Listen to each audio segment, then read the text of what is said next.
everybody. So yesterday we talked about readers having different voices. Remember, we have a reading voice, and that is the words that we say, what the text says. And our thinking voice is what the text means. So those are what we think about the words and what the words mean. So good readers, when they read, they need to use their reading voice. And remember, this is kind of shaped like a speech bubble. So that's what I'm going to say. And then our thinking voice is what we think in our head about the text as we read. We can do that with all types of different texts. Yesterday, I showed you a Pete and the Cat, a pet for Pete. And we can also use our thinking and our reading voice for nonfiction. We can also use both of these voices for math problems. We can use both of these voices for pictures that we see. So today we're going to practice that. And when I'm done with this lesson, I want you to practice that on your own. Maybe you can find a nonfiction book to use your reading and your thinking voice with. All right, so let's go ahead and get started. So the text that I'm going to read right now is different, same. All right, so let's see if I can make myself a little bit smaller. Okay. And try to move it maybe up here. Okay. Different, same. We are all different as can be. Take a quick look. It's easy to see. I gallop, zebra. I leap, ring-tailed lemur. I fly, bumblebee. I prowl, tiger. But look closer now.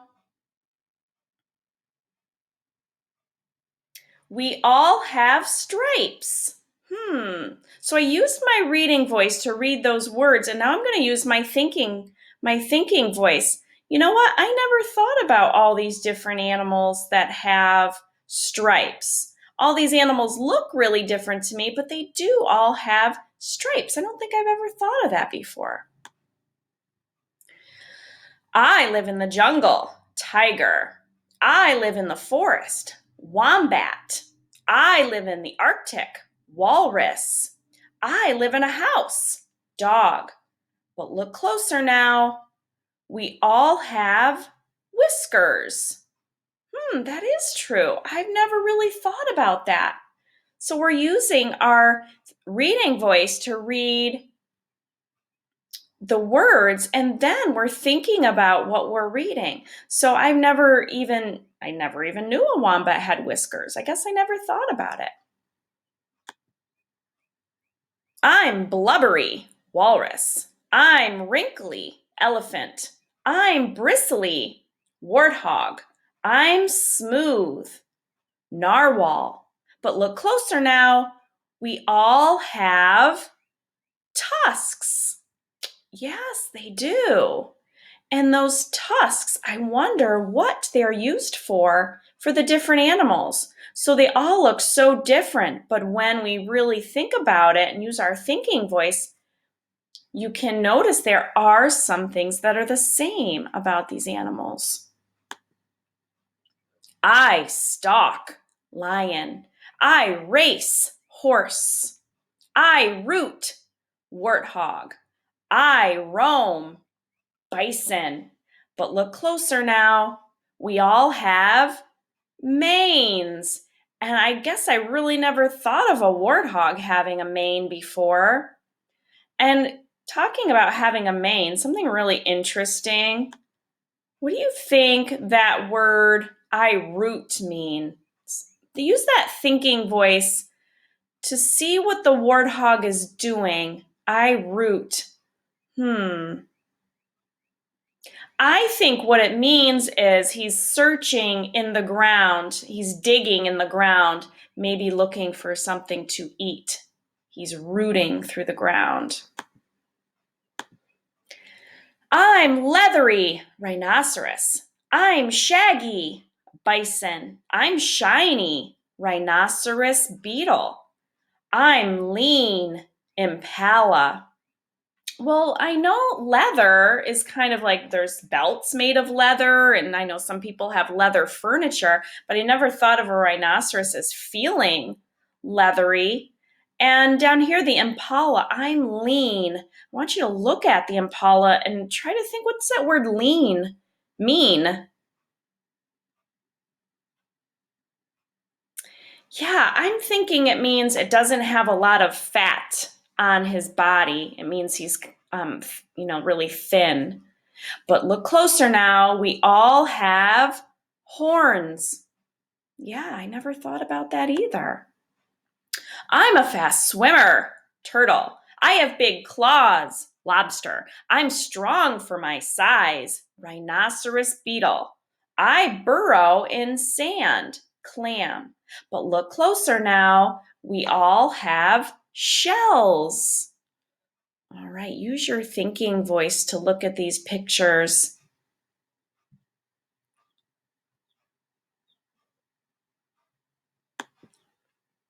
I tunnel underground, ant.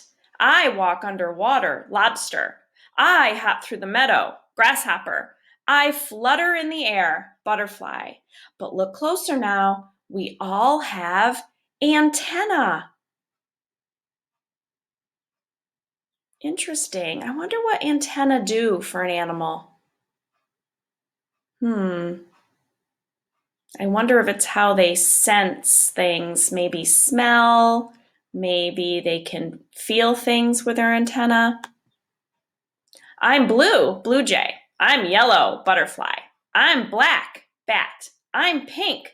But look closer now. We all have, what do we have? Wings. Good.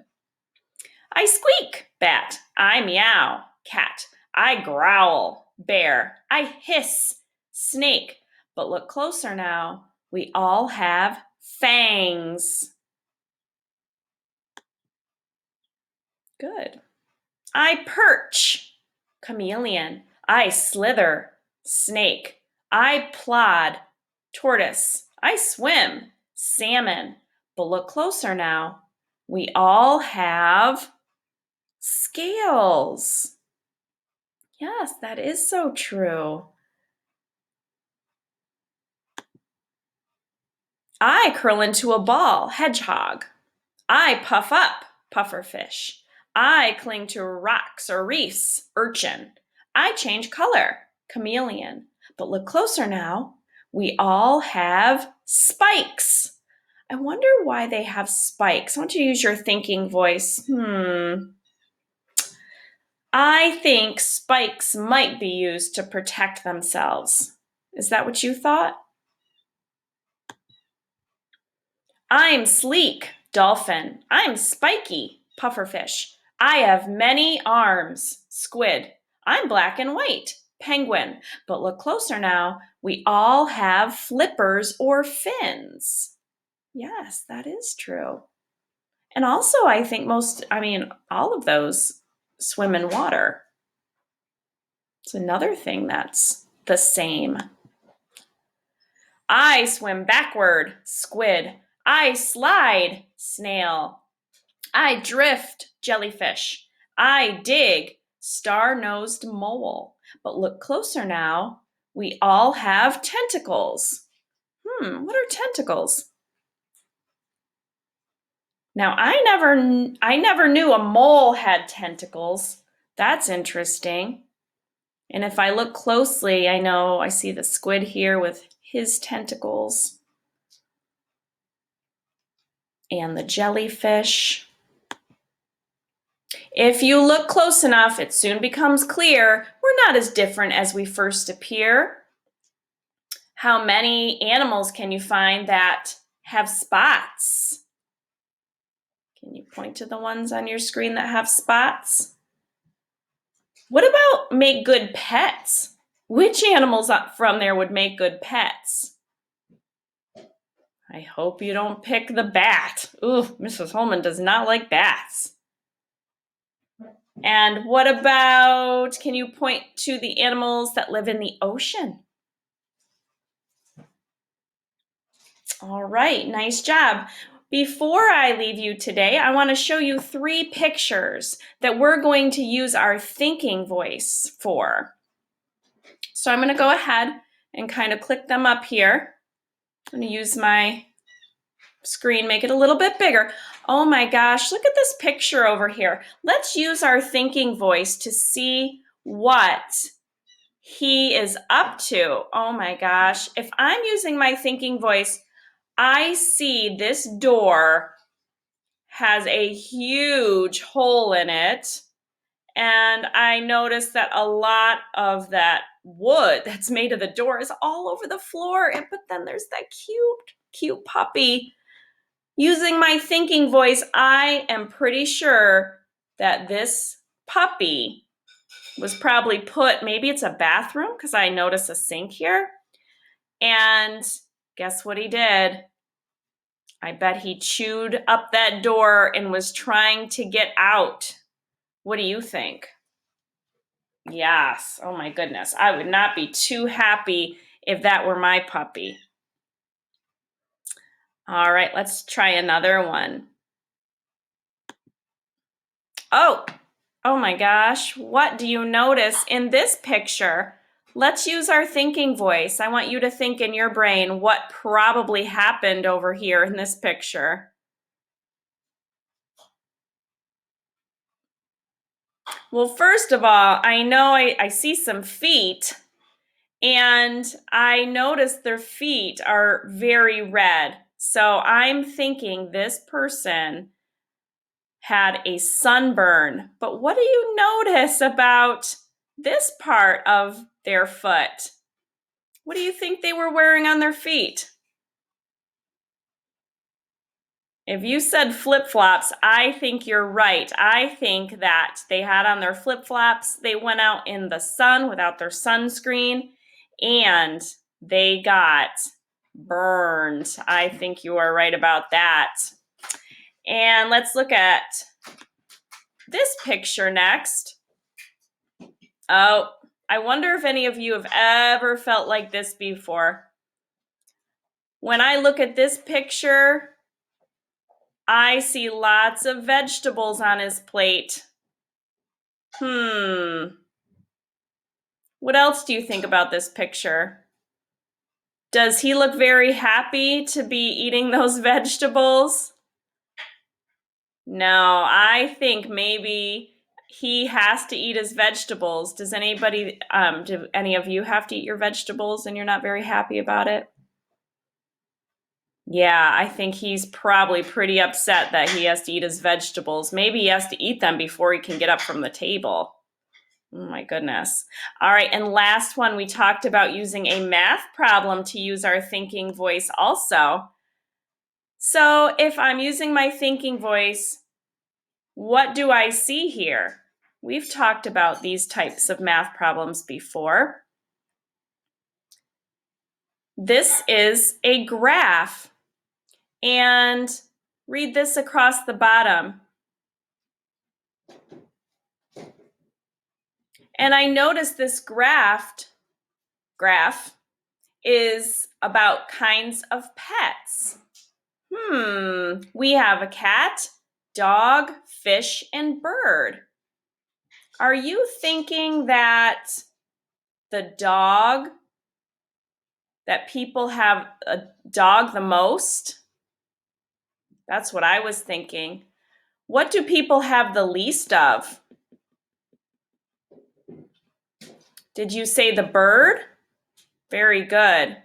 And what 2 animals do people have the same amount of? Did you say cat and fish? Well, you were right. All right, boys and girls. So when we are reading, remember, or looking at a picture, or solving a math problem, we're always using our reading and our thinking voice together. And that's what helps make us great readers. All right, so now I want you to practice with maybe a nonfiction book, and I want you to use your reading and your thinking voice. Thanks for listening.